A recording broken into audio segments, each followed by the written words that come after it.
Detail చూస్తే యాసంగి season వచ్చినా రైతుల కష్టాలు మాత్రం తీరడం లేవు. ఎరువుల కోసం తిప్పలు తప్పడం లేవు. అసమర్థ కాంగ్రెస్ పాలనలో యూరియా కోసం అన్నదాతలు నానా కష్టాలు పడుతున్నారు. జనగామ జిల్లా పాలకుర్తిలో ఎరువుల బస్తాల కోసం రైతులు క్యూలో నిల్చున్నారు. ఉదయం నుంచే కుటుంబ సభ్యులంతా గ్రోమర్ సెంటర్ వద్ద లైన్ కట్టారు.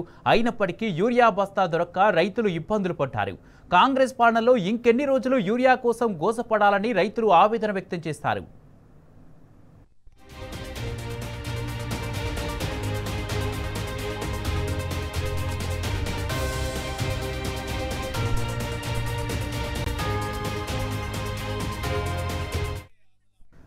యాసంగి సీజన్ వచ్చినా రైతుల కష్టాలు మాత్రం తీరడం లేవు. ఎరువుల కోసం తిప్పలు తప్పడం లేవు. అసమర్థ కాంగ్రెస్ పాలనలో యూరియా కోసం అన్నదాతలు నానా కష్టాలు పడుతున్నారు. ఇదే అంశానికి సంబంధించి పూర్తి అప్డేట్స్ మా ప్రతినిధి రవికాంత్ అందజేస్తారు. రవికాంత్, పాలకుర్తిలో ఎరువుల బస్తాల కోసం రైతులు క్యూలో నిలబడ్డట్టుగా తెలుస్తుంది. అయినప్పటికీ బస్తాలు దొరక్క వెనుదిరిగినట్టుగా తెలుస్తుంది. దీనికి సంబంధించి అధికారులు ఏమంటున్నారు, రైతులు ఏమంటున్నారు, పూర్తి అప్డేట్స్ ఏంటి?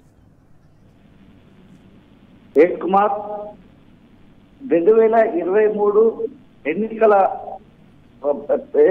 ప్రచారం సందర్భంలో కాంగ్రెస్ ప్రభుత్వం వస్తే రైతులు తిప్పలు పడతారని చెప్పి బీఆర్ఎస్ అధినేత కేసీఆర్ చెప్పినటువంటి మాటలు ఎప్పటికప్పుడు అక్షర సత్యమవుతున్నాయి. అంటే వానాకాలం కావచ్చు, యాసంగి కావచ్చు, పూర్తి స్థాయిలో రైతాంగం అయితే తీవ్రమైనటువంటి ఇబ్బందుల్లో ఉన్నారు. పూర్తిగా కాంగ్రెస్ ప్రభుత్వం ఒక రైతు శత్రు ప్రభుత్వంగా మారిందని మనం చెప్పాల్సి ఉంటుంది. ఎందుకంటే పూర్తిగా వానాకాల సీజన్ లో యూరియా కోసం ఇబ్బందులు పడ్డ రైతాంగాన్ని మనం చూసాము.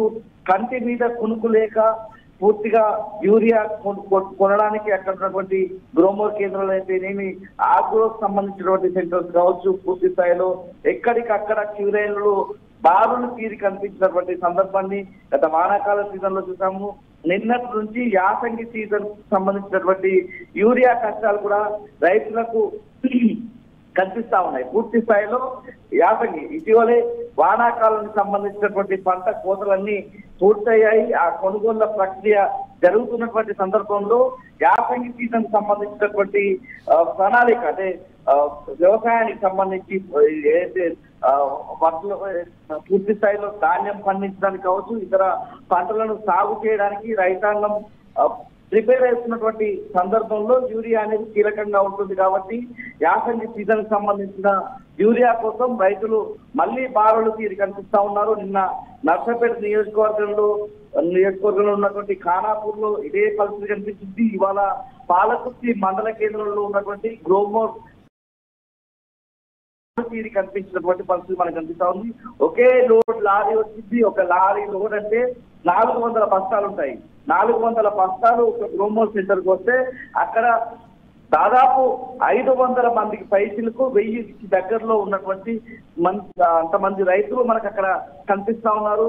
ఈ యాసంగి సీజన్ లో కూడా మేము ఇన్ని బాధలు ఎదుర్కోవాలా అనే విధంగా రైతులు తమ ఆవేదన వ్యక్తం చేస్తున్నారు. పూర్తి స్థాయిలో ఈ యాసంగి సీజన్ లో కూడా యూరియా సమస్య తీరేలాగా మనకు కనిపించడం లేదు. యాసంగి సీజన్ అంటే మనం మరొకటి అర్థం చేసుకోవాల్సి ఉంటుంది. వానాకాలం అంటే వర్షాధారంగా పండించేటువంటి పంటలు ఉంటాయి. ఈసారి వానాకాలం సీజన్ లో కూడా రైతులు యూరియా దొరకగా మొదట్లో వర్షాభావ పరిస్థితుల కారణంగా నీళ్లు అందించక రైతులు ఇబ్బందులు పడ్డటువంటి పరిస్థితి ఉమ్మడి వరంగల్ జిల్లా వ్యాప్తంగా ఎక్కడికక్కడ కనిపించింది. యాసంగి సీజన్ లో ఇప్పుడే యూరియా కొరత, యూరియా సమస్య ఇలా ఉంటే ఈసారి యాసంగి సీజన్ ఉంటే ప్రతిసారి ఎండాకాలానికి సంబంధించినటువంటి సీజన్ గా ఉంటుంది. కాబట్టి వాటర్ విషయంలో కూడా తీవ్రమైనటువంటి ఇబ్బందులు రైతులు ఎదుర్కొనే అవకాశం మనకు కనిపిస్తా ఉంది. గత యాసంగి సీజన్ సంబంధించి జనగామ కావచ్చు, మహబూబాద్ కావచ్చు నియోజకవర్గాలు, ఇటు జయశంకర్ భూపాలపల్లి జిల్లా కావచ్చు, ములుగు, మహబూబాద్ ఈ జిల్లాలన్నీ కూడా పూర్తి స్థాయిలో